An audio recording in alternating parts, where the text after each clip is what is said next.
Diego was my 17-year-old son, my only son. On April 17, 2021, at around 8:10 p.m., officers responded to a shooting call at an apartment complex at 1455 Lakeside Estates Drive and observed one male victim laying lifelessly on the sidewalk and another male with multiple injuries being loaded into an ambulance. 17-year-old Diego Langhum was pronounced dead at the scene, and the other victim, 18-year-old Tahj Hampton, was transported to an area hospital in critical condition. Witnesses reported hearing multiple gunshots prior to finding the two men in the parking lot. Almost 3 months later, on July 12th, police alleged that another man was wounded.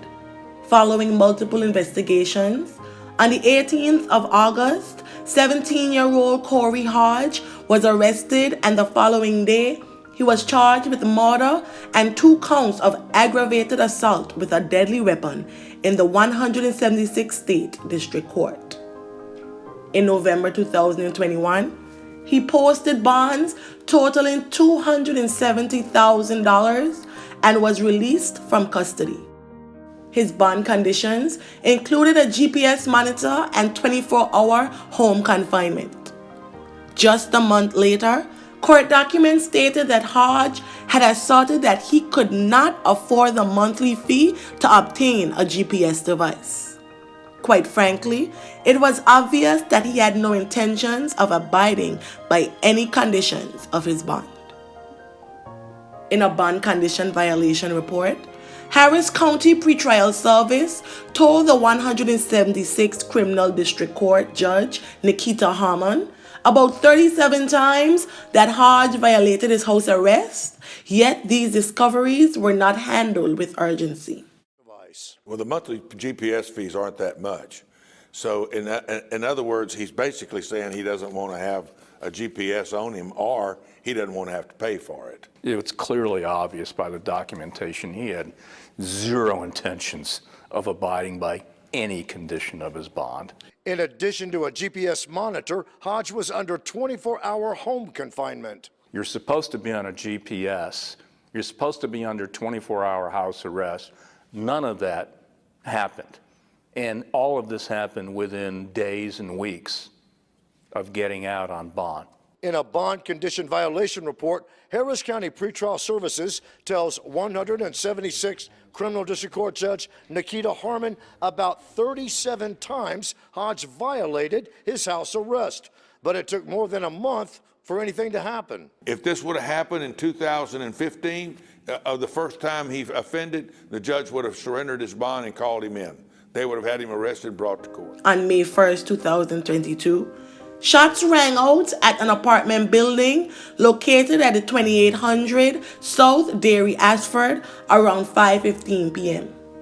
Soon after, Houston patrol officers responded to a call of a shooting where they found a 17-year-old girl suffering from a gunshot wound. Paramedics transported her to an area hospital in stable condition.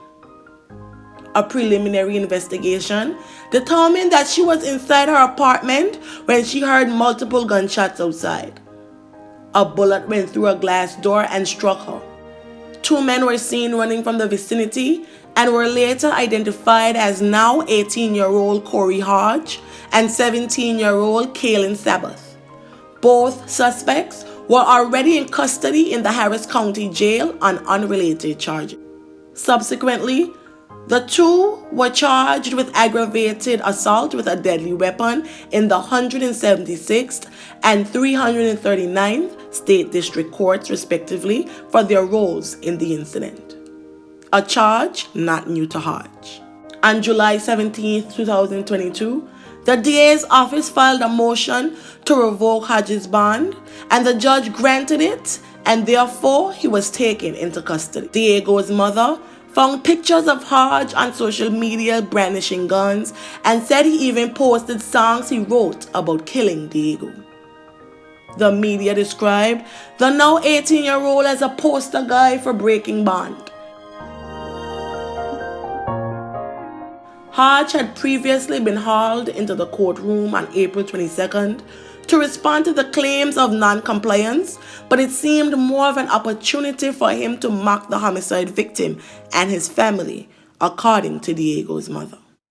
On April 22nd, Tahj appeared before 176 Criminal District Court Judge Nikita Harmon. For one, he came to court 45 minutes late.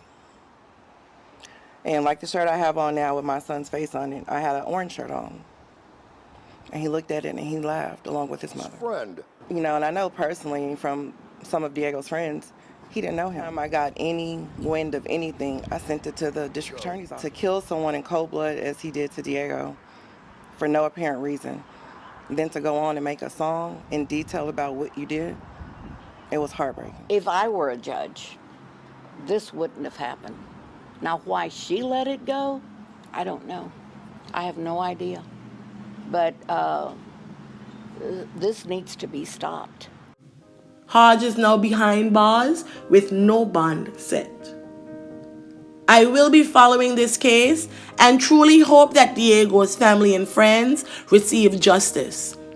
Be sure to subscribe and turn on the notification bell so you never miss an update. May the family and friends of Diego Langhum find solace in the happy memories, and may his soul rest in perpetual peace. Thank you.